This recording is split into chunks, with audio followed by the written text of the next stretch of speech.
So welcome to the Lunch and Learn.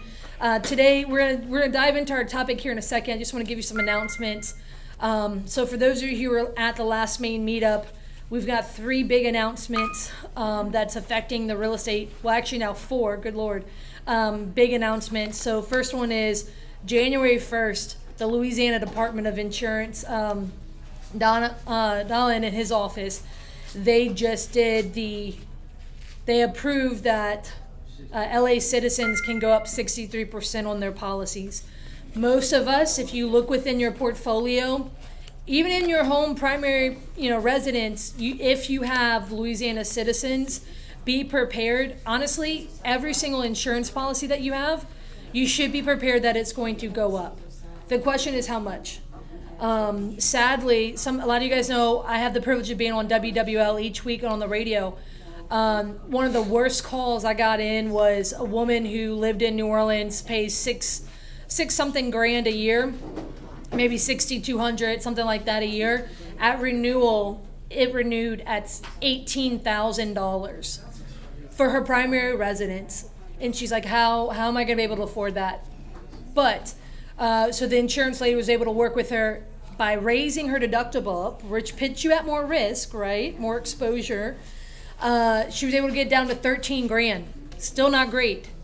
Still double, right? And so with that being said, what I am preaching, the drum that I want to keep banging and preach to you guys is, if you are owning property, if you do not have reserves, there will be some pain and suffering, right? Like, and what I don't want to see is for you guys to, maybe, whether you have rentals, your own primary residence yourself, this is the time where you need to prepare that renewal is going to go up. So one of the big things with reserves, so one of my biggest skill sets, as a creative real estate investor, I can go out and go on a spending spree and buy properties without having to have a lot of money to buy those properties, because I can buy them, with creative financing means.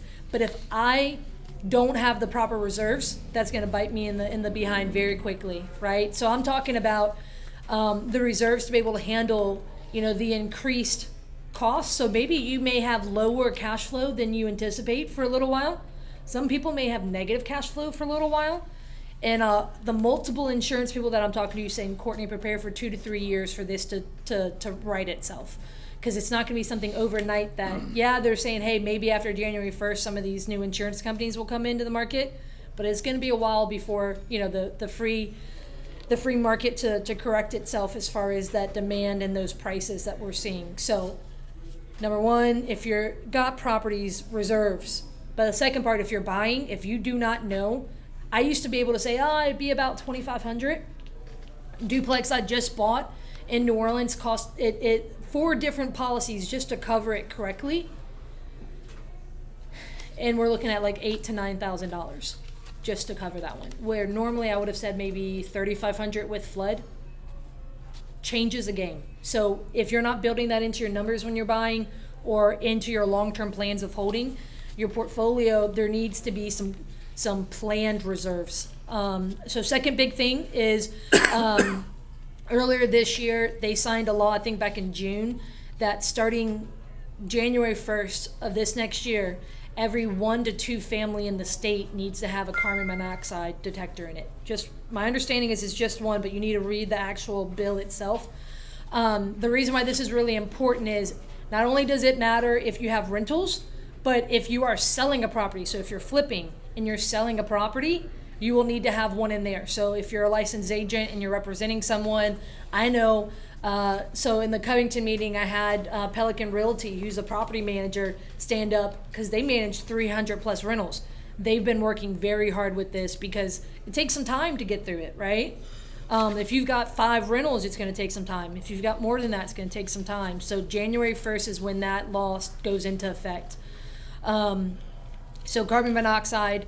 The third part is this is going to be 3. Number 4, the city of New Orleans is considering 2 ordinances. One of them is the rental registry. We last night just got a draft on that one. The point here is, if you own in Orleans a rental property, I expect that to be some issue, but you know what I also expect? People who currently own there are going to want to sell. And then are they going to come flood these markets? Like the outside Jefferson, St. Bernard, St. Tammany, like the surrounding parishes, are a lot of people going to kind of go there? The rental registry, in essence, in order to have a rental property, they must register for this registry. So you've got to share a whole bunch of information. And then the other part is they are looking at doing an initial inspection. So they're looking for 11 things for like a basic standard to meet. So you have to pay a registration fee, the initial inspection, there's an inspection fee, and then every 3 years you get inspected.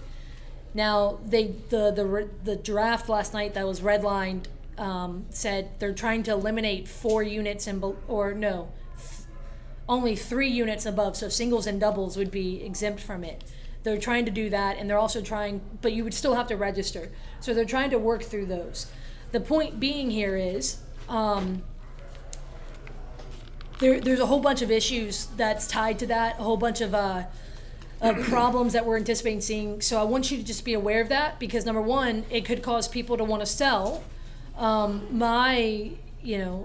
been joking that maybe I need to go to therapy, because I actually am now going to buy in Orleans Parish. So I feel a lot of people are running from Orleans. And so as Buffett once said, when there's blood in the streets. So a lot of people, because of insurance, crime, considering every decision the city's making is like anti-business, a lot of people are leaving. So there is a level that I have been buying, but I have my caveats. Like it has to be with like seller financing or something, to where there's shared risk with the seller, and there's that. But then the fourth part is they're moving forward with a short-term rental ban. So if you currently have a short-term rental in Orleans Parish, when it comes time to renew your permit, there is a potential that they may not have any permits to give you at that renewal.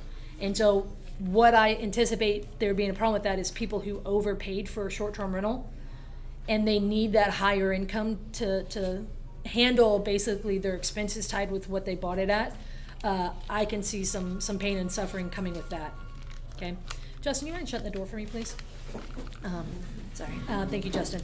So those are 4 updates, and I feel like it's like bad news. I mean, the carbon dioxide one, that like is actually a good thing, but at the same time, this is educate yourself, but also know when to take action. I'm truly, that reserves thing is going to be critical, especially during any type of difficult economic time. So, can you expand more on the short-term rentals, that like Airbnbs and stuff? Correct. So they're gonna. So anything 30. My understanding is 30 days and below. Okay. And so what it was is just recently. And I don't know all the ins and outs, because it's a relatively recent thing that they're pushing through. But basically, recently, maybe you guys saw where they considered it, the higher courts considered it unconstitutional, that they were forcing, in order to get a short-term rental permit, you had to have homestead if it wasn't zoned commercial. Well, the higher courts consider that unconstitutional, because it was restricting commerce. Like, for example, if someone lived out of New Orleans, that they couldn't have their property be a short-term rental. Yeah. And so it was considered unconstitutional. So my understanding is they're going ahead and shutting it down and putting a moratorium in place until they figure out how to redo what they set in place that was deemed unconstitutional. That's my understanding. Do you think that, in your opinion, do you think this whole Airbnb thing is kind of gonna die? No, I don't think it'll die off. I do think it's a new way of life.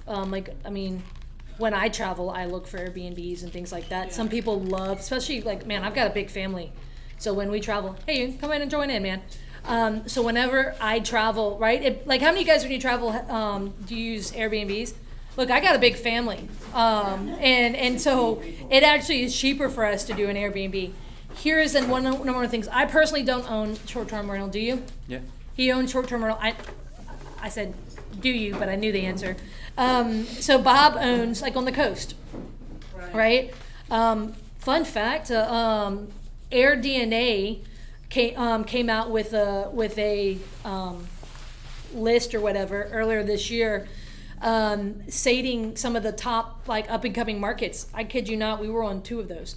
Slidell was number 3, which I was like, I don't believe that. Like, Because of the walls and the coast. yes, because the lake, the bayous, things like that, and whatnot. But that report was based on data before St. Tammany came in with their ban on short-term rentals. So it's good to know that part. So, yeah, But because you in- can't get a short-term rental in St. Tammany. So number 3 was Slidell. Number 4 was Gulfport / Biloxi. I don't know why they included the 2, but they did, and that's where you have yours. Zinsky, I know you've got one in Georgia, right? Anyone else have any short-term rentals? I don't.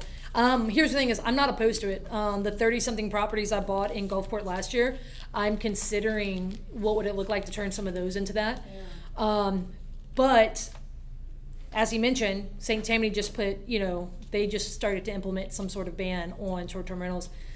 My number one piece of advice would be, if you're going to cash in while you can on short-term rentals, I would say you need to be able to do multiple strategies with that property. You got to run your numbers in case they take their option to do a short-term rental away from you, which is what they're doing. And so, which is where I can tell you, in 2020, when they started having some issues in New Orleans, I had 2 or 3 people call me. They were in a world of pain because the city of New Orleans, like that, decided to take their ability to earn that income away from them. So, do I think it's going to die? No, but I do think the strong will survive. Those who have actual good deals, so marginal deals. So the idea there is like, for example, if the ability to do 30 days or under gets removed from you, can you pivot and still make money at the 30 to 90 day mark, that midterm rental? Yeah, so you need to run your numbers to find out. So it's like the property we bought, it was a duplex, and we converted it to a short-term rental. It still makes money running as a long-term rental, just not as much. So that's our fallback in case Gulfport comes in, institutes a whole bunch of regulations. Yeah. Because each city along the Gulf Coast of Mississippi has different rules. Yeah. Ocean Springs does not allow them at all. Biloxi's got so many permits and they're already out. It's a waiting list to get on there. Yeah. So, but in areas where resorts, I think yours is in a resort area, right? No, so mine is in more of a true vacation area. Well, everybody coming out to vacation. You are coming to the mountains to vacation. You are coming to the Smoky Mountains to vacation. So it's more of a true vacation market. Yeah. So I'm not competing with homeowners. Right, and those markets, they've had such a long history of people renting houses out in cabins and stuff like that along the Gulf Coast from Florida and everything, that they've already got the regulations in place. They've been in place for a long time. Yeah. They're no, Well, there's some areas now, if, so some of you guys who follow me on social media, I shared how Sedona, Arizona is where some of the national parks are, right? So touristy, people are coming there. They literally have, not only did they start doing some ordinances, but they also have an incentive, a grant program that if you, as a homeowner, a landlord, rent to do a 1-year lease with someone who would be living there as a long-term tenant, they'll give you $10,000. Because what they're trying to do is they're trying to incentivize some, affordable housing, things like that. Like that's cool. That's the biggest problem is everybody's going to these Airbnbs and they're taking up housing from people. So what happens is they, it does hurt. So it does. So that's what they're trying. Look, don't get me wrong. The government's trying to say, hey, we understand, but then sometimes there's the greed. There's sometimes they don't have all the facts. Things like that. So we understand. But at the end of the day, so the point is, if you're getting to that, be careful. Learn all that you can. And here's a big thing is learn the different markets, because the various, at any given point, the various different markets. So one of the biggest things is, I'm gonna hit on this later as we start to talk about today's topic, is knowing that local market and being tied to that local market. So I, for the longest time, have been an inch wide, a mile deep in St. Tammany Parish and Tangipahoa. So I've started going into the South Shore, right? But then last year I bought 30-something properties on the Mississippi Gulf Coast. Well, in order to do that, one, I started learning the market. I started attending the local investment club out there that's in Gulfport. I also attend one in Hattiesburg as well. Trying to learn Mississippi, I can tell you it's a whole different ballgame for me.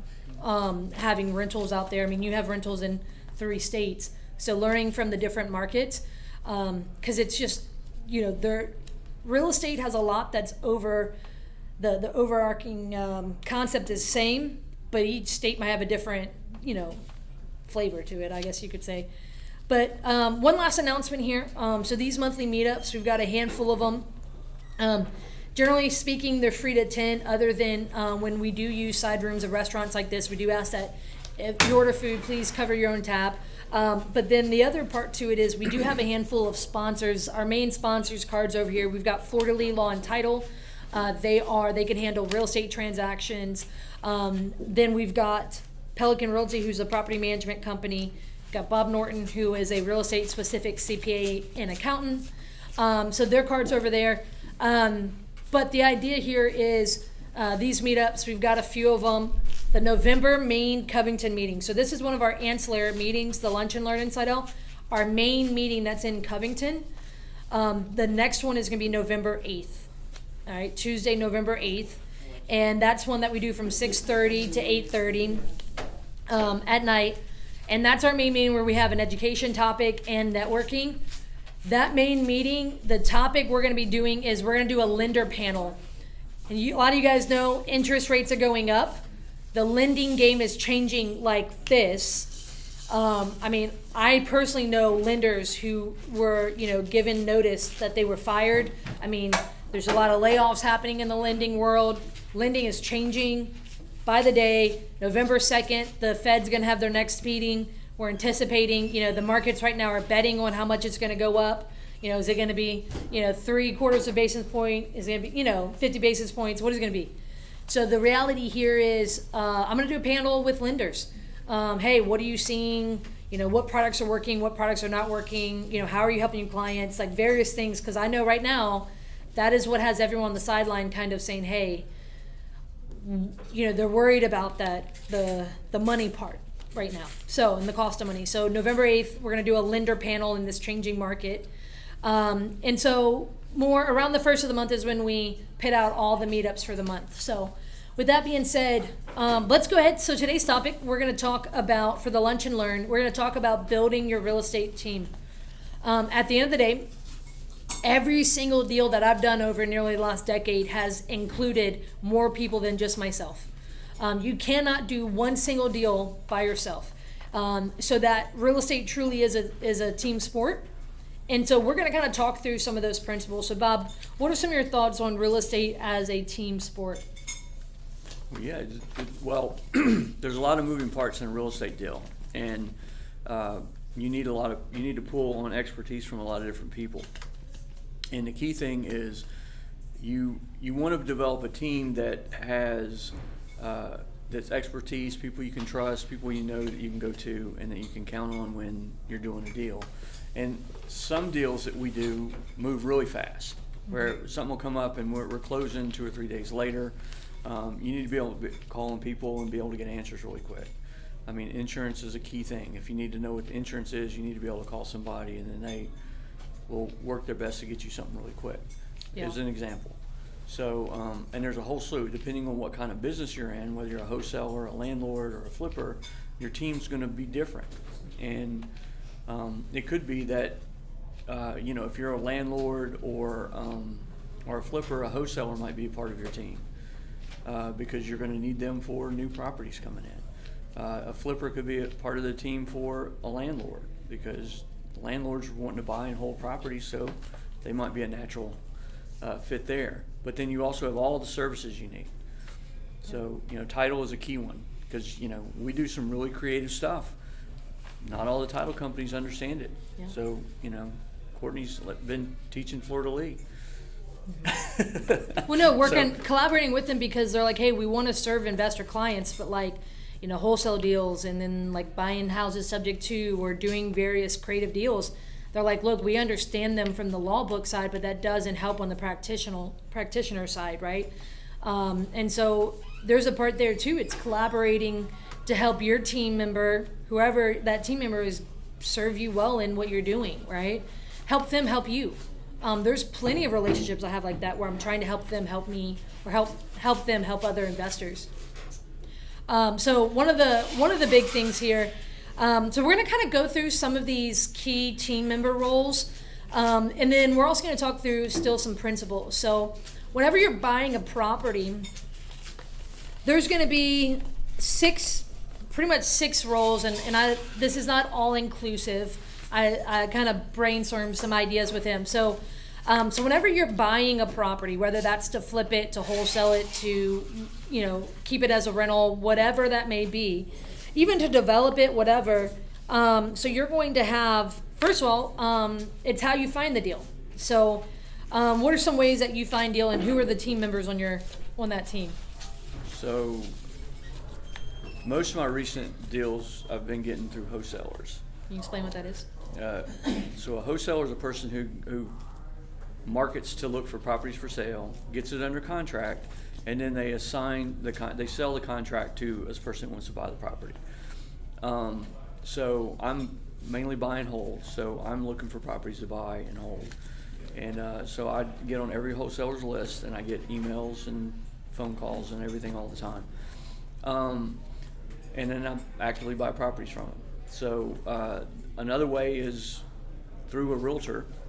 In the last, I guess, year or so, it's been sort of tough to find properties on the MLS because of the price increases. But that short-term rental I bought, middle of last year, I was thinking, how can I afford to buy something at full market value and still make money? And then I decided, let me try this short-term rental. So we did that.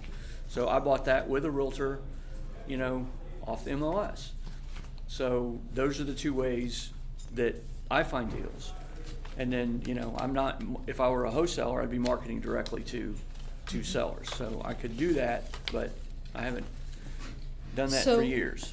So working with realtors and wholesalers, a few things here is, number one, you need to learn how to communicate what you're looking to buy. I know I've had to get better at this over the years, because I used to be like, anything. And they'd be like, really? You're something in Shreveport. I'm like, not anything. So I'm learning to pull that back in. So the idea here, because I've been pretty agnostic over the years of the types of property. If you could see the types of properties I've bought, there is not a ton of rhyme and reason to it. So I'm getting better at identifying what it is that I'm looking for. So, because here's the thing is, working with your team members, they're going to want to know how can they serve you. And a big part of knowing how to serve you is you've got to kind of know what you want. So working with realtors, talking to them about what you want, explain to them how you're going to fund your deal. And we'll talk about lenders here in a second, because that's going to be an important part to help them understand. For example, look, if you've got cash and you can close quick, they might hear a deal. I walked a property last Monday. Sunday, I got a phone call, and I walked it at 8 o'clock on Monday morning in Hammond. So I got up from Macomb, drove all the way to Hammond, walked this property at 8 o'clock, and she was like, if you can close by Friday and give me XYZ price, we got a deal. And what she really wanted, she was like, even better if you can close by tomorrow. I'm like, I can close by tomorrow or by Friday, but we ain't at the same price, honey. That's like the 30-day contract price. I'm like, that's not I can't inspect it. I can't do that, And so we ended up not closing that deal, but I explained to her, I said, I have bought houses in a very short time frame, within a matter of 3 days of meeting the owner, have bought a house. That is not easy. That is 11 o'clock phone call at night with my attorney. That is, lining up, be like, okay, I just need to know how much, knees to chest I need to do from one place to the next, right? How fast I need to go. Not all, first of all, not all deals are like this, but not all people on your team want to operate that way. They say, oh, look, if it's one of these, either they can't or they won't or they don't like to. But then there's people who do, right? So with realtors, communicate what you're looking for. Also communicate how you're buying. Same thing with wholesalers. Get on their list. Get to know them. This is absolutely, you're in a people business, and so get to know them. Find out, what type of business do they do? What type of people do they like working with? How do they, what type of, for example, some realtors don't want to work with investors. Some of them only want to work with flippers, or, what. Same thing, some wholesalers, they may say, hey, look, I'm only working in this market, this area. Ask them, get to know them, find out what they're doing. and explain what you're looking for so that they can better look for you. Let me give you a quick tip with realtors and wholesalers. Talk to them frequently, right? Like talk to them frequently and say, hey, look, like truly try to build a relationship with them. Because if you're one of 1,000 that's on their list wanting to buy everyone wants a great deal. That doesn't make you special. And everyone has cash. That doesn't make you special. So what will keep you front of mind? Let's talk about inspections. You want to talk about that? Sure. So, a home inspector is a key member of your team. But then there's also other trades too that you might want to have. You could have a plumber come in, electrician come in. Home inspector is going to be a good generalist and look at a lot of things and find problems. He's looking for code issues and just testing things in the house. If you're buying something for a quick flip, you may not have time to get a home inspector in there. So you're going to have to learn some of that yourself and learn what to look for. But if you're buying, if you have some time to buy the house, it's always good to have a home inspector, even if it's just to figure out what all you have to fix, so you can get an idea of what the rehab costs are going to be. Same thing with bringing in a plumber and electrician. A lot of times those guys might come in for really inexpensive or nothing at all, just because they're wanting to get the business from you. If you're doing a lot of stuff, they're wanting to get the business from you so they can come in and do the work. Home inspection is going to cost $300 to $500 depending on the size of the house in this market. And it's usually worth getting that done so you know all the problems. And also there's termite inspection as well. So you want to have that done. Yeah. So there's different, those are the two main types of inspections we get around here. Mm-hmm. So when it comes to this, and I didn't say this with wholesalers and realtors, but if you're looking at buying the difference between residential and commercial, that is a completely different ballgame. So for example, when I was buying the 45-unit motel in downtown Slidell last year, so one of the things is we were coming across this, the realtor was used to only selling residential. So we were coming up against that issue, right? With when we would ask questions, the selling agent kind of was limited in their experience, right? Inspection. You can't just call up a home inspector, a normal home inspector for that. So for a 45-unit motel, we had just about every trade out there inspecting the roofs, inspecting the foundation, inspecting the plumbing, the electrical, and the HVAC, right? Obviously there's a level you can go in and see.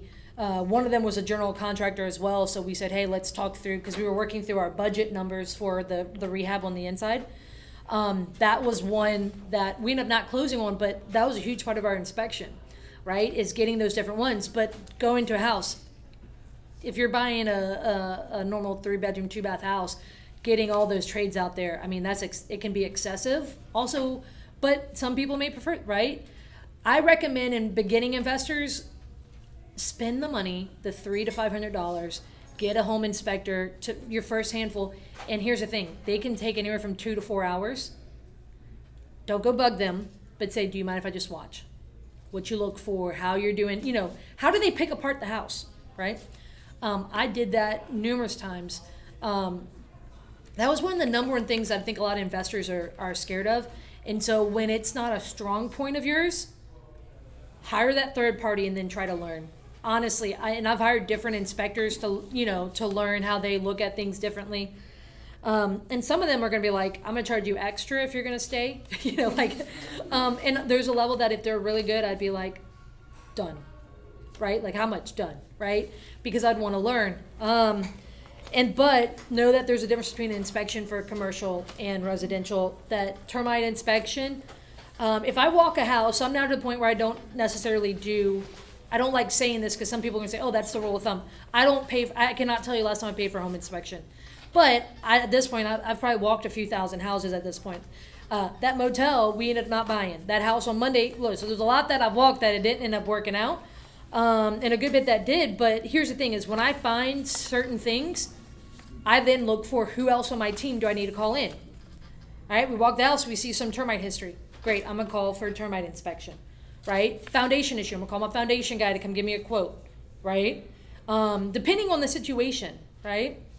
So don't be afraid to go to the second layer on the bench for inspections. New Orleans is really, I can always tell when a realtor comes from New Orleans on the North Shore, because then they'll do a plumbing, a pipe inspection. And then on the South Shore, it's so common because of the infrastructure there. It's not as common on the North Shore, but it's funny because you can tell when there's someone who's representing from the South Shore. Anyway, but like, don't be afraid. Like New Orleans, that's very common. You do a pipe inspection, so be prepared for that. Let's talk about insurance. So, yeah, insurance is a key part of your team because you're gonna have, in this area, we have both homeowners or dwelling policies and flood policies, and now they're breaking them out. This happened after Katrina. You have wind and hail separate from the dwelling, and you need an insurance agent that you can count on to give you good quotes that really shops it well for you. And you also need to you need to have someone that can explain the different options to you, because you can get a cheap policy and not have any insurance, but you have an insurance policy, but it's not something that's going to pay for anything. On that point, that motel, one of the biggest issues, I said, hey, I knew I'd be looking at 4 to 5 insurance policies. I would need to see 4 to 5 different insurance policies for that one business type of property. They only sent back one. And so first of all, that was a big issue. But on top of that, it was only liability. So the building wasn't insured at all, right? It was over $1 million purchase, and it had 38 out of the 45 rented. And while we were under contract, they had 2 people who overdosed. So I'm like, so liability out the roof, right? But their liability policy, what is your normal liability policy amount? Anyone have one that they can say? No, the coverage, $1 million, right? $1 million liability. That's almost like the minimum, right? They had $500,000 on this one. I do $1 million on my single family house, and so my insurance lady said, I don't know if that actually existed in the industry. So they had insurance, but they were not actually insured. Right. Oh, severely. I'm like, someone stubbed their toe, they're gonna be out $500,000. Well, I had a client who had a house in a resort area and in the mountains, and they had a forest fire and his house burned down. And he actually had it under contract to sell, but he didn't have it insured anywhere near what the fair market value was. So he maxed out the policy, got paid that, but it was half the value he was going to sell it for. And they were closing the following week when they were, when the fire hit. So you want to make sure that every year you're actually reviewing your policies to make sure that you've actually got the right levels of insurance, and have that conversation with your insurance agent. Because a lot of insurance agents will just send you a new policy, they'll just update it, they won't change anything, here's the new thing, and they think they're doing you a favor if they save you money, but saving money on an insurance policy means you're cutting benefits. So you got to be aware of that, and you got to have one that wants to talk to you and say, here are your options, that's the best thing, and they come in. And then also have a conversation with them with, here's what I'm looking for. So I've,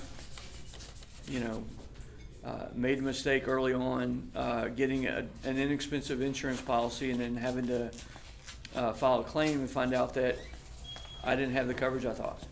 So that's when I quickly learned what a replacement cost policy was versus actual cash value. Actual cash value is really cheap, but replacement cost is what you want. If the house burns down, you want to be able to build it back. Yeah. So with the actual cash value, it's like, you can maybe pour a slab, but that's it. So, and the slab doesn't burn, so you're screwed. So an insurance agent is a key Especially right person now. of your team, especially right now. So let me explain this. There's a difference between people who are transactional and people who are relational.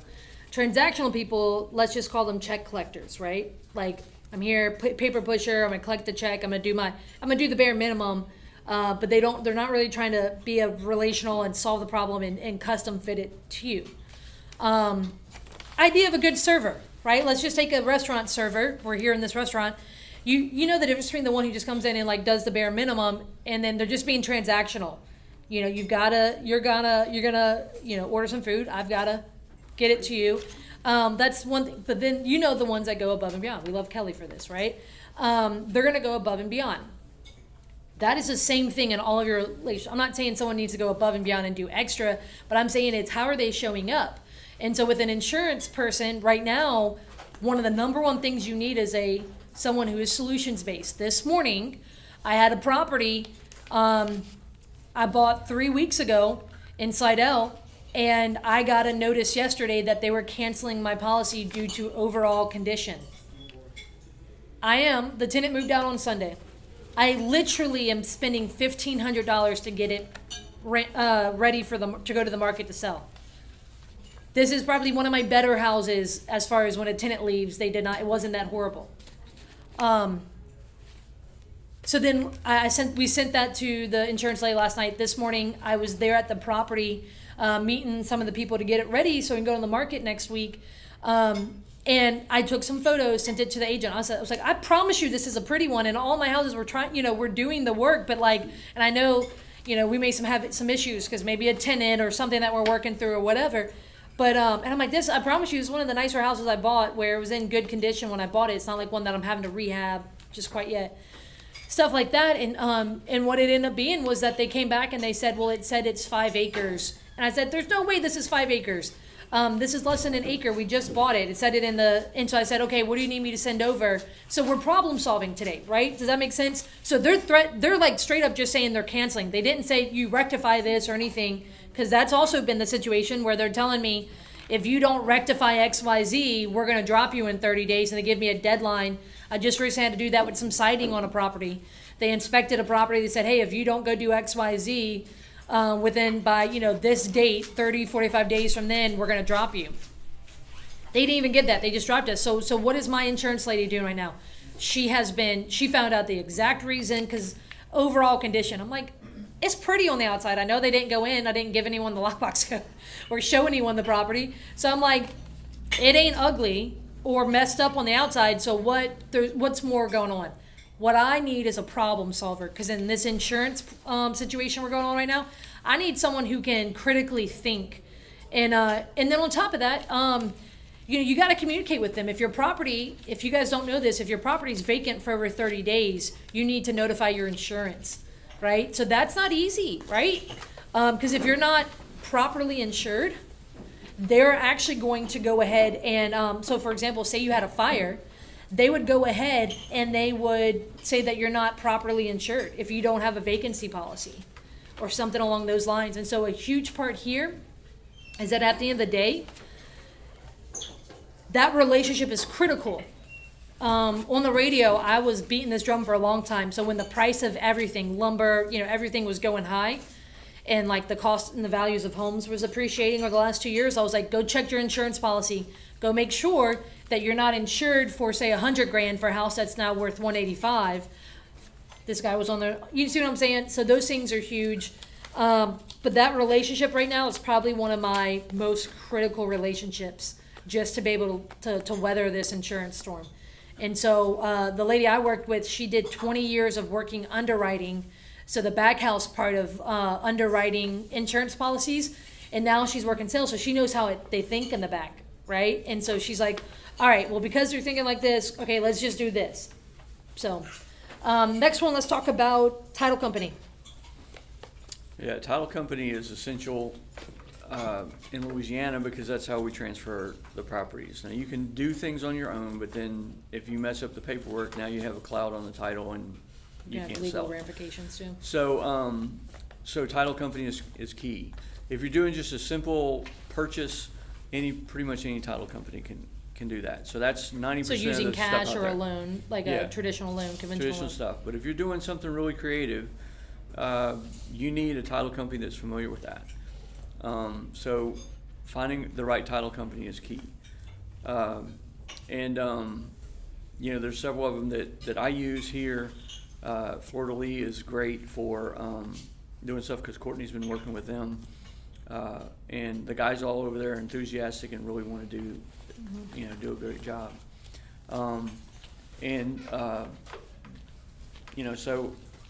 But I pick up the phone from time to time and call and ask questions. Of course, I call and ask the real crazy questions, because I can answer most of the crazy questions. But when I have a crazy question, I go to a title company to get an answer on that. And so I have, a couple of attorneys that I just have their cell phone number, call them up and ask them. And that's been a great resource. Yeah. So. A lot of people think, oh, well, I can just do the paperwork myself. There is legal ramifications if you do it wrong. Literally could be legal ramifications. Also, I've had, I've been involved with a few title insurance claims. Any of you guys ever been involved in a title insurance claim or any side of that? It's not pretty. So title insurance, you know how people talk about whenever you do a closing, how you buy that whenever you're buying a property? For example, to give you an idea, there's one that's happening right now. One of my business partners bought a property. The title company did the succession as well for the seller and didn't properly notify someone, and that person is now wanting to rescind the sale. My partner is halfway through the rehab of the property. So they had to go tell their people to stop, and they have a hard money loan on the property. It's a whole big deal. And the heir did not want to sell. And so there's a whole thing. Well, so people who are like, oh, well, I'm not going to pay title insurance or whatever. Well, you can guess that title insurance is getting there. That policy is getting put to work, right? But that's a huge thing. But here's the thing. Let me talk about title companies, and this is something I learned over the years. So I have I have never bought a normal property. I want to say rarely, but I think the reality is I've never bought a normal property in a normal way. My significant other just bought their first primary residence with a traditional loan, and I said, babe, I'm going to pitch it with a realtor that I trust and get you set up with a lender I trust. But I was like, I don't know how to deal in this world. I'm like, you're getting a normal loan, and you're like not, buying the house that has a problem some way. So long story short, when it comes to title companies, early on, I used just whichever one. I kind of let other people dictate. I kind of just did. And I learned very early on that can make or break a deal. There's one here in town that I used that literally almost killed the deal because they were apathetic to where they didn't really care about certain things, and the seller was about to just walk away. So I had one other. This is the one time that I actually fired an attorney, and I was willing to back it up legally. I had one attorney. I literally remember I was at a house party for a friend of the family in Metairie on a Friday night at 7:00 on the back deck with this attorney, being like, "Please just get this part done." I'm literally asking you I don't ask for favors, but at that point I was like, literally, I'm asking you to do me this favor. Please get this across the closing table, because they were wanting to quit at the last night and I was going to lose. And this was a large deal. But it's critical, right? I am still cleaning up problems from that one transaction. We keep finding them, and look, this is the 30-some properties I bought last year, and it was a new market for me, and I had gotten a referral for this title company, and halfway through using them, that person said, "I'm no longer using them for a reason," and so it was like, well, I should have taken that and been jump shipped right then, right? But the reality here is it can make or break the deal. So what I've learned is they're either experienced, but maybe set in their ways, or less experienced but ambitious to figure it out. What I want to encourage you to do is not just to go to a yes person, right? Because almost everyone wants to win your business. And this goes for every referral. Don't just go to a yes person. Go to someone who's actually a good fit for you. So for example, if you're looking to buy a property with, subject to the existing loan, which is a very creative tool, I would ask that title company, when's the last time you did one of these, right? Respectfully, when was the last time you guys did one of these, or even at a wholesale assignment deal, when was the last time you guys did one of these? Talk to me about, how often do y'all do these? Because there's a difference when they're like, yeah, we can help you, and they did it 10 years ago, there's a big, does that make sense? So I primarily work with just about 1 to 2, maybe at most 3 title companies. Primarily I do a lot with Fleur de Lis. They've got a lot of offices, so that actually helps too. If I'm buying something on the South Shore, I can go to one of their, the the Lakeview office, not the Lakefront. You know, I've done closings in Hammond, Covington, Slidell. Those can help if like a seller's in one location or the other. All right, so those are one more when it comes to buying. So we talked about when it comes to buying, we've talked about realtors and wholesalers, talked about title company, insurance, different inspections. Let's talk about the last one, lender. So lenders are key. How do you find a good lender versus one who is like a spam or, you know? Well, it comes down to relationship. So, and it depends on the type of building you're buying. You know, residential lenders, they have to follow a checklist by the federal government because all their loans get sold in the market. So if you don't fit that, which most of us doing real estate creatively don't fit that at all, we can't use those guys. Then you have commercial lenders, which they can fund anything, even though you're buying a single family home. If you're buying it in an LLC, that's a commercial loan. And then those are more relationship based. You want to get to know the lenders, and then you can do multiple deals with them that way. Then you have, you know, hard money lenders. Those are the ones that if you're doing a lot of flips, those are the ones you're going to go to a lot. They charge a lot more interest, but you don't have their money outstanding for a very long period of time. So you want to find those guys that can move quickly. They don't have a lot of hoops to jump through. Some hard money lenders are just like a bank. They got all the, you know, they make you jump through all the same hoops. They're going to want to make sure you can actually get the job completed, and they're going to get their money back. That's what they're doing. They don't want, some want to own the house, but they're prepared to buy the house or to take it over if you fail, but most of them just want to make the money really quick and redeploy that with someone else. And then you also have private lenders, which are individuals that have funds and they want to earn more on their money than they can get in the stock market or at a bank. And those guys are the most flexible, but they're also not really difficult to find, but it's truly relationship based at that point. Yeah, so one of the number one things people ask me, because I would say historically 60% of the deals I've ever bought were through private money, true private money. They don't have a business card that says they lend. It's an everyday individual who's like, hey, instead of putting my money in a CD or the volatile stock market or whatever, they're like, hey, I'll lend on one of your deals. A lot of people are like, hey, can you refer me some of your private money lenders? I was like, they're not professional lenders for a purpose, right? For a reason. So that's usually one of the number one questions I get for a referral on someone on my team, because they're hard to find, but it's because you have to build that relationship. Now, if you're looking for a professional lender, I can give you a whole slew of them, right? But those true private ones, that is a skill set of finding them, right? So one of the things when it comes to lenders, I want to encourage you to, this is especially one of the people on your team, the roles on your team, that you should get a referral for them. So we've got a Facebook group. So it's Southeast Louisiana Real Estate Investors Group. If you go to CourtneyTenK.com, CourtneyTenK.com is my digital business card. It has the link for the Facebook groups. That Facebook group, I moderate it heavily, but we have about 3,000 people in it. There's a handful of the other ones that are in different, parts of the state or different parts of the country that are not as moderated. And you get people from all over the world with all different, the Nigerian prince whose uncle passed away and gave him $1 million, and he will lend you at 3%. No points. Here's my Gmail and my WhatsApp number. I sadly have come across a number of people who've been scammed by lenders. We call them in the industry pretender lenders, or even more than that, predatory lenders. They're not pretending, they're just sharks, So one of the things I want to encourage you, if you're looking for lenders, get a first-hand referral from someone you trust.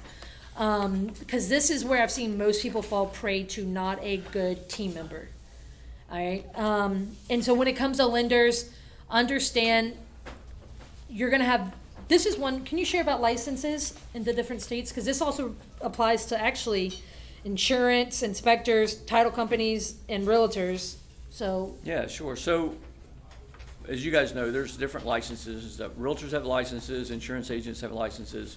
mortgage brokers have licenses, and they're all licensed by the Attorneys. state. Attorneys have licenses, CPAs have licenses. They're all licensed by the state that they live in. Now, they can be licensed in multiple states, but that gets more expensive for them to do, and so usually they're sort of focused in their own market in the state and the area that they're in. And so if you're doing things in multiple states, you may have to have a team in each state. But that would be a question to ask the team members. Can you also lend to me in Mississippi if you're in Louisiana, or vice versa? And, that would be a person to have on your team. But the flip side of that is people with licenses may not be able to help you in other areas further away from where they're licensed because of the constraints that are put on them by the licensing agency. The fact that it's hard to get to know markets farther and further away from where you are. Right. So one of the things is some don't lend in other states because maybe they don't like the foreclosure laws there or the usury laws or anything along those lines. So know this, especially if you ever start looking to invest outside of where you currently invest, your team will have to change. Now, some may be able to stay. So Bob's a CPA and an accountant. You work in how many states? 48 right now. 48 states. So, I mean, like that's obviously like an easier, he can kind of work all throughout, right? But if you're like, oh, I really love working with my realtor, you're gonna have some limits there. So again, if you're looking to do, I mean, that's one of my biggest struggles in Mississippi has been building out my team. And we're kind of going through, I feel like I'm, going back to kindergarten and starting at the beginning levels here, trying to rebuild my team. And I can tell you this, when your team's not as strong, you suffer, right? So let's talk about, so those were some of the acquisitions things. To be able to buy a property, you need XYZ people. Let's talk about once you own a property. Let's talk about property management. So when you're a landlord, I have property managers for all my properties. I don't manage any of them myself. No, technically. I got one that I'm just ignoring. But You got a family member. I got a family member living there, so I was technically going to they're say, managing for me. let's clarify here. You have a family member and you're ignoring it because Right. of the family member? No. Yeah. So, but I don't have time to manage my own properties. So your property management is property manager is key. And I have 3 properties that I have 3 different property managers on because I each have a specialty for that. So, I also will test out a property manager to see how well they're doing because I might swap them out after a while if they don't have good systems or they don't have they're not keeping the property up the way that I want. So, but property managers are key, and when you're pricing your properties and you're doing your numbers, you want to make sure that you price in property management because at some point you're not going to want to be managing all your properties. You're going to want to turn that over because you're going to want to be vacationing somewhere. And if you got 30 properties you're managing yourself, you're not going to be able to vacation that often because you're going to be on the phone all the time. I hear that from a lot of clients that are managing their own properties. So I don't get calls from tenants. Someone's looking to sell their portfolio right now, and it's because the husband that was managing them passed away, and they did not build in property management, so they can't afford it. They would be, in the hole. So keep that in mind. Now you've got a short-term rental. That's a different type of property manager. Right. So the property manager that I have there, so short-term rentals, the fees can range from 10% to 50%, depending on the services and depending on where they're located. I didn't know that 50% part. I always knew 10 to 30. Oh, yeah, we looked into one at the beach a few years ago, and it was like, really? I don't get that much. This doesn't make sense. So that could really kill the deal for you, right? But they cover, right? But everything's included, so it's like the maintenance and everything is just taken care of. They cover that. That's part of their fee, so you don't get charged extra for that if they're higher end. Right at the lower end, it's just a regular property. You're covering all the costs. Mm-hmm. But with short-term rentals, the property manager is online marketing it and doing all that. I don't have to do that at all. I can log on to the website and look at the stuff and see how the bookings are going and all that stuff, but I don't have to do the marketing on it. Yeah. I don't have time to do that, but yeah, it's fairly specialized. So that's why I have in Mississippi. I have 2 different property managers. I have one that's doing that one. I have one that's doing my single family homes over there. Yeah. All right, so within my portfolios, I am hiring my fourth, not like I fired the other three, but my fourth additional property manager, because I buy in multiple areas, right? So I've got the Gulf Coast, I've got, St. Tammany, I've got Tangipahoa, and I've got the South Shore. And so I am hiring my fourth one. And so I have all these other different ones. So right now, like literally, I went into their office last week. I've been emailing them. I said, can you show me one of your example leases, right? Because one of the things is they generally pitch you on a lease, right? Their lease, because they want to be able to enforce their lease versus. So I'm like, if you're going to be doing that, I want to see how strong your lease is. So let me review your lease. Let me review your management agreement. Because, for example, some of them may say, hey, well, if you ever sell your house while I'm managing it, we get to be the one to list it. Well, if all you do is property management, I don't want you listing my property because your skill set's only in managing, not in selling. And right now, in this market, if you don't have the skill set of selling, your property's sitting, right? So like there's things, I want to know what are the fees, right? I want to know what the fees are. Property management, one of the other big things I want to know here is how many properties do you currently manage? And what does your team look like? Please introduce me. You don't have to physically introduce me, but please introduce me to what your systems, your team looks like. One of the number one problems I find whenever you're dealing with someone on your team is that there's levels to this business. And when I'm talking about levels here is if you've got let's just say if you've got 5 properties, can you hire the realtor who's maybe doing 5 properties of management on the side? Yeah, right? If you've got 50 properties, it's about what I have right now, if I were to go to the realtor that's managing 5, would I completely destruct her business model? Probably. Would that be a good move, right? No. So if I'm looking, depending on what you have, you need to see what capacity that business has. And management's very intensive, right? So it's like, I want to look and see what's your current team look like?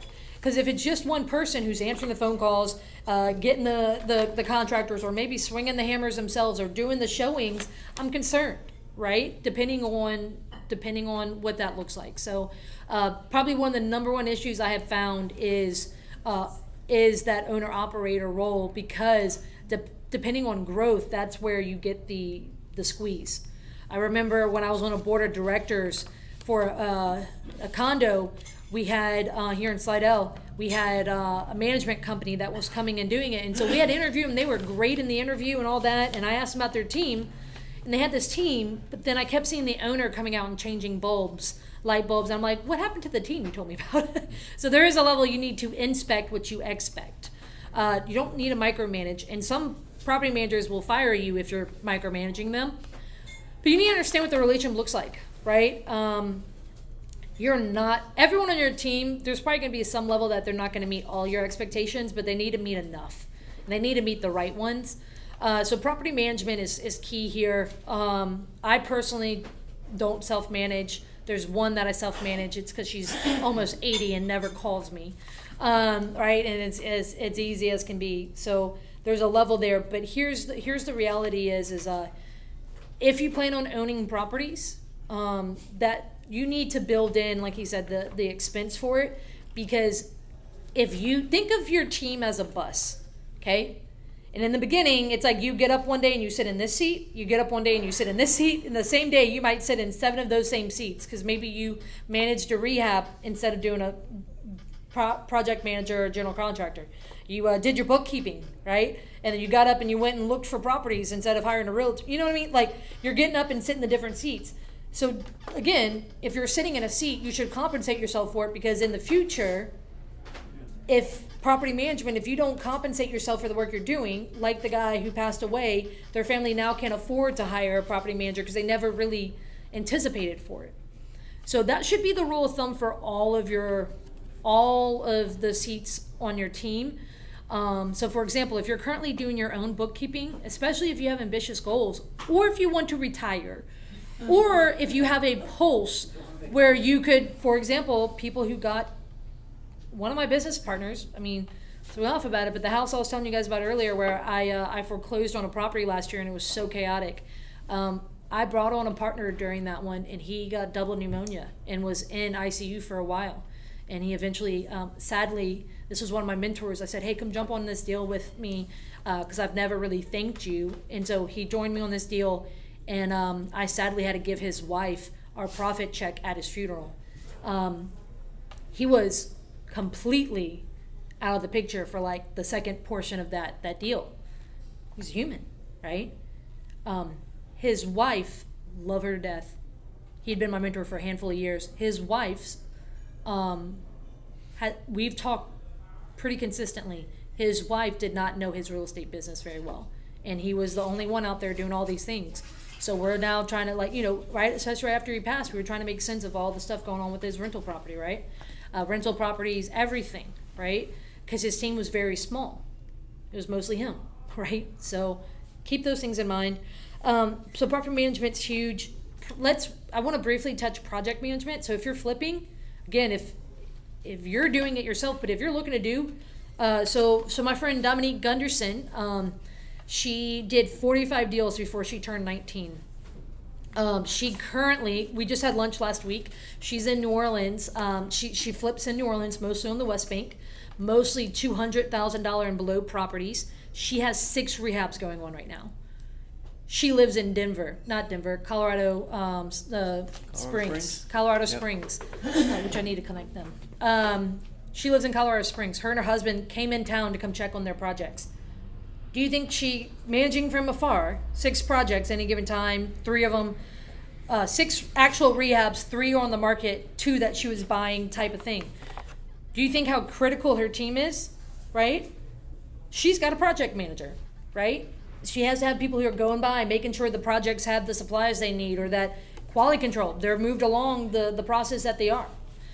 So one of the number one things I'm going to say here, you guys, is think of your team in according, when I talked about levels, think of your team in according to your goals. There's some people, it worked well for me in the beginning. Think about, let's just use property management because that's easier. Let's just say you use someone for property management and they want to stay small, like, you know, manage 10 properties or less. Okay, that's great. But if your goal is to go to 100 plus, then hey, let's go ahead and let's aim for, maybe you outgrow them. You can love them, but then if you outgrow them, right? Just kind of be prepared for that. I know I need to ask her about the AC. Is it just me? No. Cut off. No. Hey, look, you said you thought it was your hormones. Okay. Yeah, me too. So project management, property management, all that stuff really matters. Too many entrepreneurs are the do-it-themselves. And here's the thing is learning how to pay yourself. That is one of the number one things. At the very least, build your skill set. Say you're doing project management for a flip. Build that expense in as, yes, I make profit on the flip, but then here's my fee for project managing. So that in the future, you can still make profit, but that fee is built in. Same thing for property management. All right, so let's talk about contractors and handymen. What has been some of your tips on finding, number one question, what's your tips on finding a good contractor or handyman? Because that, Lord knows that's hard. That's really networking. So you're gonna, it's hit or miss if you find someone from like the Yellow Pages or online on Facebook or whatever. So it's really referrals is going to be the best thing. That's how I get most of my guys. I just call someone in my network and say, I need this. Who do you know? Yeah. Luckily for me, because I'm in real estate, I got all the trades that come to me anyway to help for taxes. So I usually call some of those guys. That works out. So you can see who's doing really good and who's not. No, I'm just kidding. Yeah. He's gonna be quiet. So, but going to REIA meetings and networking there, and there's a lot of the guys that are in the real estate business as well. They show up at those meetings also. The issue with handymen is that they can be some can be really reliable, and then some could be hit or miss. So we've hired several over the years, and it's all over the place with the quality of work. Yeah. So, but when you find a good one, then you keep them on your team. You might have to go through several before you find the right ones. Mm-hmm. So I was talking to a guy the other day, and his handyman is he was an older gentleman, had a bunch of properties. He's managed them himself pretty much all his life, He's gotten to the point where everyone's retired, so he's having to build a whole new team. Yeah. So it's like, so keeping a good network of those guys is critical. So as you guys know, with WWL on the weekend, I'm on the Home Improvement Show. So Paul LaGrange, my co-host, how many of you guys actually listened to the show? Some of you guys. First of all, I didn't know how the concept of the show before I met Paul, but my dad listened to it. My brother-in-law, like a lot of people listen to it, right? First of all, if you're in this area, I would encourage you, if you ever have any issues with a project, that is actually a great resource. So Saturdays from 11 to 1, 8:70 a.m. You guys can listen in. It's also 105.3. But Paul, being the building science expert, you can ask him questions. Be like, hey, the AC don't work in one part of my house. What's going on? I don't know if that's the case here. But the point is, you can ask some questions, right? Because sometimes you're like, I just legitimately have questions. So I'm going to actually encourage you to consider Paul as someone on your team when you just need to ask some questions. So it's literally a live call-in or a live text-in show. So if you've got questions about one of your projects where you're like, hey, so for example, you might say, hey, I'm on my third person trying to hire for this and they're not solving the problem. You might be able to call, and he actually gives referrals over the air. So he actually has a website called paulshouse.com, no apostrophe, just PAULS house.com. paulshouse.com has multiple markets, so Gulf Coast, North Shore, South Shore, Baton Rouge. I think he might even have like Acadiana now or something like that, where he'll refer the different trades. And these are people that, like, he's very picky. He could probably add 200 to 300 more names onto that list, but he doesn't. It's who would come to Paul's house and work on his stuff, or his mom's house, right? So that's one thing, but the REIA one is another. I'm not gonna lie. I actually use property management because I want to learn who their handymen are. Like, that's, if anything, that's my tip. They don't. But I just. They want that team member. They want that team member. But if you guys were there on Wednesday night, we had a young guy wanting to start to be a handyman, and one of the things I said, go find you a few good realtors and a few good property managers, and you don't have to do any other marketing, like, so, because they can keep you busy, right? Now, REIAs. I drive pretty much about an hour plus one way to attend. I haven't ever counted 6 different REIAs within our region. And that's built into my calendar, and I try to attend as many of them as I can. So Hattiesburg, Gulfport, at least one in Baton Rouge, and then there's 2 in New Orleans. So then plus this one, that makes 6. So the idea there is I go and I attend them. And the reality here is I do that just as much for the networking as for the education. Because you never know when you're going to find. I mean, I found true private money lenders in those rooms. I found other lenders. I found contractors. Property managers in those rooms. Various different types of people. But here's the thing: is take it beyond the room. So the people you're going to meet in this room today, when we finish up here in a second, take it beyond the room. Phone call afterwards. Get to know them. Go out to eat with them. Things like that. Because a lot of these relationships. If it's just, I have their business card, let me use them because I have their business card, that's transactional. You're going to get what you get. Don't throw a fit, But there's a level there that you want to make sure that, so I've been lending, I've been depending very heavily on my relationships in the Mississippi area for my referrals because I'm new to that market, right?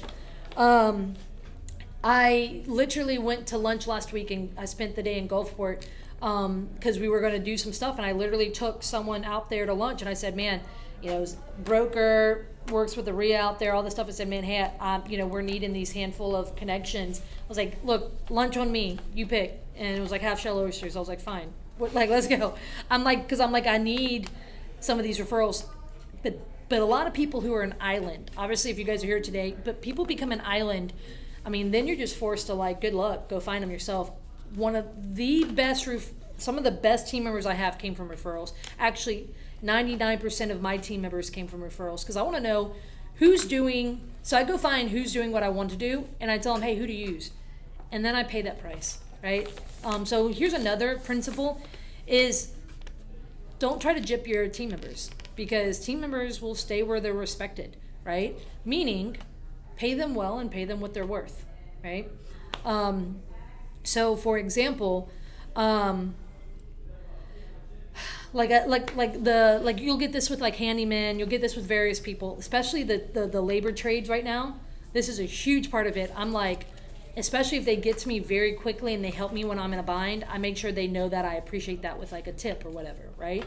So those things are really huge. Finding them here, that's where there's also levels.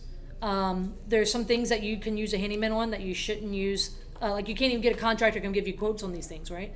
So for example, the tenant moved out of that one on Sunday that we're getting ready to list. We're literally hanging a mirror, patching a small section of drywall, replacing the vent in the bathroom, and then hauling out trash and cleaning it. And I think putting one GFI in. I'm like, that's so small. I would have a hard time and 3 times the bill getting a contractor out there, right? So there is a level that you will need a good handyman. Do you use a handyman on a roof? Please, for God's sake, say no. Like, First of all, they want it. I mean, yeah. So there's a level here that team member is. So whenever I meet a new person, so the handyman that I just brought in came from a new property management company. Tip, right? And I said, hey man, nice to meet you. Let's go walk the property. Let me show you what's going on here so you can give me a quote. Talk to me about what you do and what you don't do. Like, where do you draw the limits? If they're like, we do everything, I'm immediately alarmed. Yes. Okay? All right? Because if they don't know their own their limits, right? If they don't give themselves like all that, then that's an issue. So for example, he pretty much said, other than cleaning up outside and maybe patching like little bits of soffit and fascia, he said we pretty much only do inside. I was like, good. Like in my mind, I was like, good answer. But again, if they're like the we do it everything, I'm concerned because that generally becomes a jack of all trades who's usually not good at a lot of it, right? But these contractors look at a certain price point. You need to make sure they're licensed, insured. Another minimum that I do for my partners is so first of all, there's both a state and a parish level of being licensed. There's a difference between a handyman and a contractor license. So you need to know that, because if you are bringing on a contractor, thinking you're bringing on a contractor, but they're now down. So I had one where they downgraded themselves to the handyman one. One of the biggest things is the insurance requirements. That's not a good thing, right? So when I had that happen, I was like, all right, I used to let you do a whole bunch more because you were properly insured and you were a contractor, right? It's not that he doesn't have the knowledge, right? Because he does, and the skill set, but he's not properly. So what do? So then I'm careful for anything that's up on, elevation. That includes painting, right? So you want to be careful. For example, if you buy anything that's 2-story, because that's one of the hardest things is when it's upstairs and they've got that really high part that goes up. You got to be careful with those because like various things, if they're using saws, if they're doing a certain level of electrical, that is where I've seen some people taken really to the cleaners because they kind of just didn't dot their I's and cross their T's. So different levels for different things. And again, this is where residential and commercial come into play. If you're looking to get into commercial, that is going to be a whole new team. So lastly, pest control. I'm going to actually say this. I grew up in a family that didn't keep their house. Like I grew up here, didn't keep their house on their termite contract. It just wasn't something my family did. And it wasn't until I got into real estate that I realized how important that is.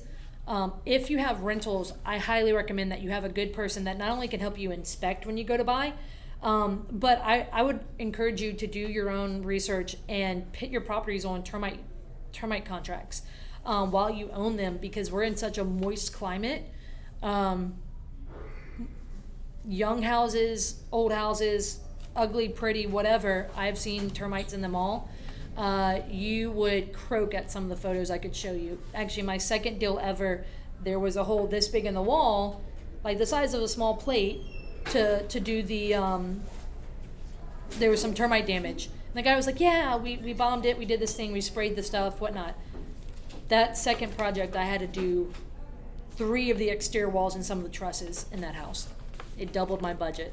So With that being said, that's a huge part of my team. Any other team members? Let's talk operations real quick. Bookkeeping and taxes. Hi, Bob. Taxes and bookkeeping. Let me say this. Getting into this, I cut my teeth flipping, and then I started wholesaling to where I was one of the largest wholesalers in our region. So I was doing a lot of different things, right? I remember I would basically have shoe boxes of receipts and things like that. Any small business owner knows what I'm talking about. And then at the end of the year, I would look at it and I would dread. Number one, I didn't know if I made money or lost money for the year. And the second part of it was it took me forever to reclaim my kitchen table from that, right? So it's like that had been always like a dread for me. So there is a level to where if it's not a skill set or if you're growing your business, I would highly encourage you to basically set it up to where know when to outsource something that is not. Same thing with like swinging hammers, or property managing. Know when it doesn't fit your personality type or your skill set. It does not fit my personality type, my skill set, my makeup. And so one of the best things I did was in 2020. I think that's about it. 2020, I hired for bookkeeping. I was really happy to be like, take it all, please. And I think in my mind, I didn't really know what it was going to cost, so I was like stressed about that, just stuff along those lines. So first, start off with educating yourself. But in the beginning, I used Excel spreadsheets, and so like I had a system beforehand.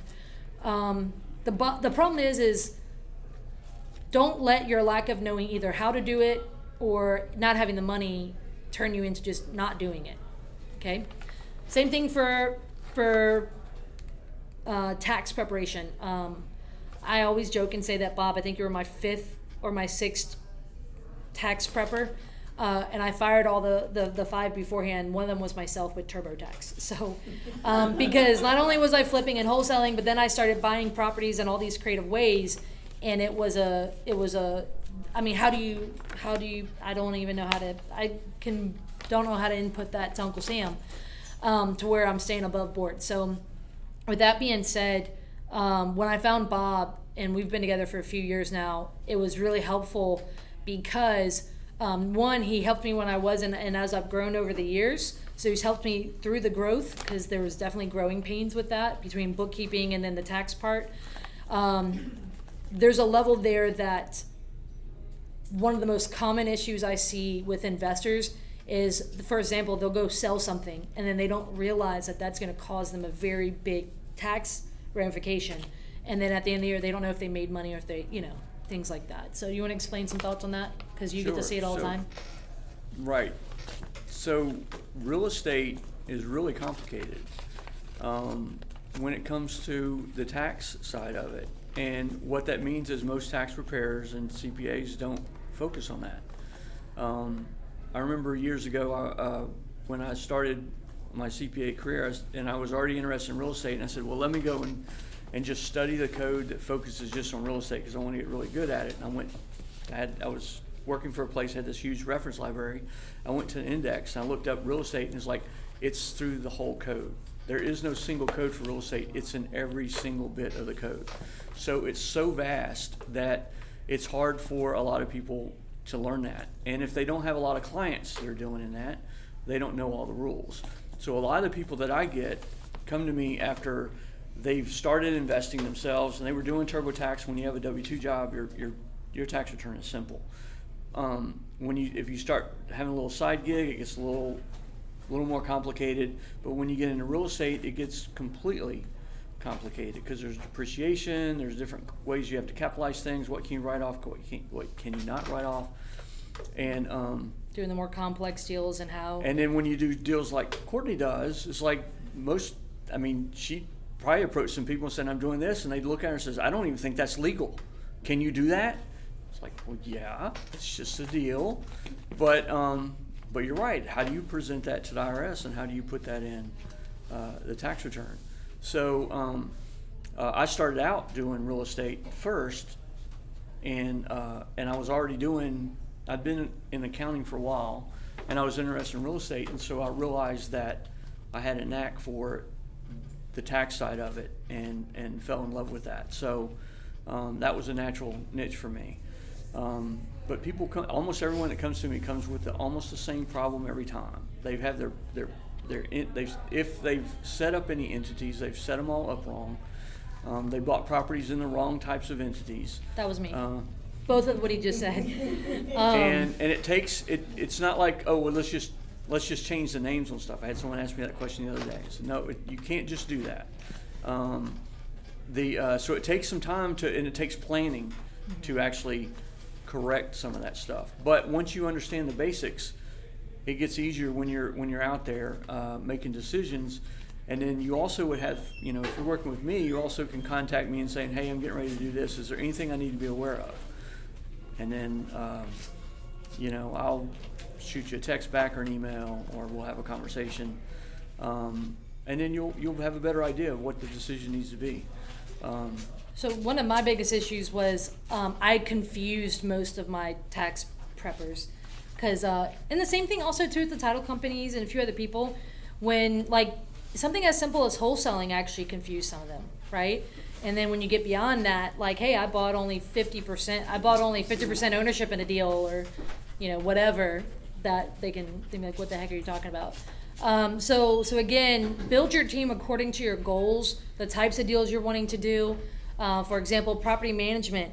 If you're going to do short-term rentals, you need to look for people who can handle that, right? You need to get insurance that's for short-term rentals, managers who deal with short-term rentals. It should not just be cookie cutter, one size fit all. Look, building your team is really important. Again, it's a team sport. Your success will greatly depend. Let me give one more story from the maintenance, like the handyman and all that. I had one of my first mentors was selling one of their properties when they retired. And they're like, hey, I got back one of my rent-to-owns and I'm going to flip it.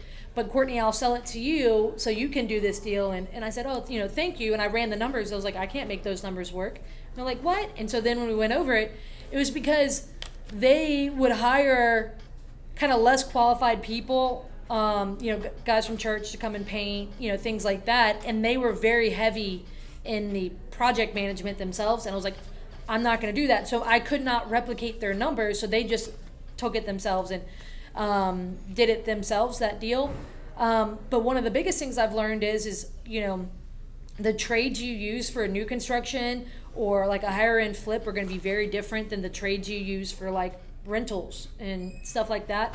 So I'd just be very cognizant of all that you're doing, because again, not only should you take those referrals with a grain of salt, is my point here. Is if this is their property manager because they only have 5 rentals, that's one thing. But if it's like, hey, here's the guys that I use, but again, they don't care if they're licensed, insured. Everyone's gonna have different value drivers and different requirements. But I have seen people do very well when they have the right team in place. I've also seen people hurt and struggle because their team members not, the right team members. I've seen, sure enough, I've got a business partner right now with that title insurance. Does that make that person a bad team member? It could just been a one-off situation, right? But that impacts that team member dropped the ball, right? And so it impacts that deal that they're doing. So learn the good and the bad and the ugly. Go look at reviews online. Look, if I use a handyman and contractor, I say, hey, do you have any current projects I can go take a look at, right? Same thing for managers. I say, hey, do you have any current owners that you manage for that I can talk to? Or, hey, what's your fee schedule? Don't be afraid to have the hard conversations and ask about, what people charge. This morning, I had to meet a septic guy to come pump out one of my, this property because it had a septic that needed to be pumped out. And I said, hey, talk to me about where all do you do business, right? So I'm asking that. I said, hey, I have another property I need you to go look at. Do you have a service fee or do you just go and give me a quote? And he's like, no, we have a service fee. Okay, so you need to know who has service fees, who doesn't. Because if you're going to call out an HVAC or electrician or a plumber, there's going to be a minimum service fee just for them getting out there. If you're not expecting that, you're going to be like, oh, this is a bad no, it's pretty common across the trade. So these are just some general, was this really helpful for you guys to kind of hear? one of the number one questions I get is, Courtney, hey, who do you recommend for such? Who do you recommend for such? If you guys go to Courtney10k.com, it's a digital business card. One of the links says preferred vendor link. Usually at our main Covington one, we have a table full of cards, but I can almost never replenish the cards from the people that we get them from the beginning of the year. So they're all on the site though. So if you want to find out who we use for insurance, there's some various lenders on there. I can tell you I do not have a contractor on there.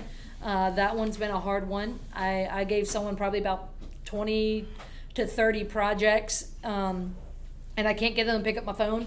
So my old go-to. So like there's some trades it's just hard to like give a good honest referral for these days. And so sometimes I might say, hey, I'm using them for the first time right now and it's going good so far. So if you want to take the risk with me, like this is who I can recommend. There's a level there that keep in mind that kind of like that one guy with the Mississippi attorney. He gave me the referral because they had done a lot of business together, but then in the middle of that referral, he said, hey, I stopped using them because of this one major thing that happened. Know that referrals, we're going to do our best. I don't like giving referrals unless I feel comfortable tying my name to people. But even then, I've given referrals and it hasn't gone well. And so I struggle with that because a lot of people ask for referral, on the radio. Paul, if you guys on the radio show, he stopped building custom homes because he could not keep up with the quality control for his subs. It's just so difficult. I know you're shaking your head back there because you guys understand with building it and being contractors. So there's a level there that you have to take that with a grain of salt. In this labor environment, one of my last deals with a contractor, I use him for plenty of projects, and I remember he was wanting me to cut a draw after doing a roof, and so I just happened to stop by because I needed to go drop off some supplies at this project, and brand new $20,000 roof on a 6-bedroom house, and it happened to start pouring down raining earlier this year, and so I gave him a call and I said, do you want the bad news or good news first? He's like, give me the bad. I said, bad news is your brand new roof is raining inside of my house. And he's like, oh my gosh. And I said, good news, it's already gutted, so you're not having to pay for sheetrock, but when do you want to come take a look, right? And him and his roofing subcontractor came and showed up, and he was like, tail between their legs, they're like, half the guys are brand new and they just missed like a vital part, right? So with that being said, labor is very difficult. Russian roulette with restaurants. You guys have been finding that? You go to a restaurant and you're like, it's hit or miss if it's good service, because labor is very difficult. Here's one last thing I'm going to say here, and then I'll shut up, is quality control needs to be one of your number one jobs because of the labor environment. A lot of the good people are not in, or the good people are having to pick up the slack for everyone else because either there's too much shortage or they're dealing with all new people they're still trying to train. So it's like half, maybe half, distracted because they're training. So with that being said, when issues like this, you need to have higher quality control standards. So before I cut checks, I go and walk, and I check, or title companies, I check. Title companies have made mistakes. Think of everyone in your team, yourself included, can make mistakes, but even more so right now. You're more vulnerable to it. So with that being said, we're going to give out some books, Bob, if you want to help, and then any final thoughts. And you want to give them all out? Any other final thoughts you want to share, or any questions you want to ask, or anything like that and I know we went a little bit over, sorry you guys. But no, just for giving out the books is like, so let's see, who's here for the first time? Y'all are here for the first time? You know what, 3 people here for the first time. If you want to give out 3 books, Sure, let's do it. Here you go. Look guys, don't forget, November 8th is our next main Covington meetup. If you go to Courtney10k.com, the top left link is around the first of the month is where we put out the new meetings. And then the top right link is our YouTube channel. And the YouTube channel has the recording, so past recordings, and then today this will go up. So thank you guys so much for joining.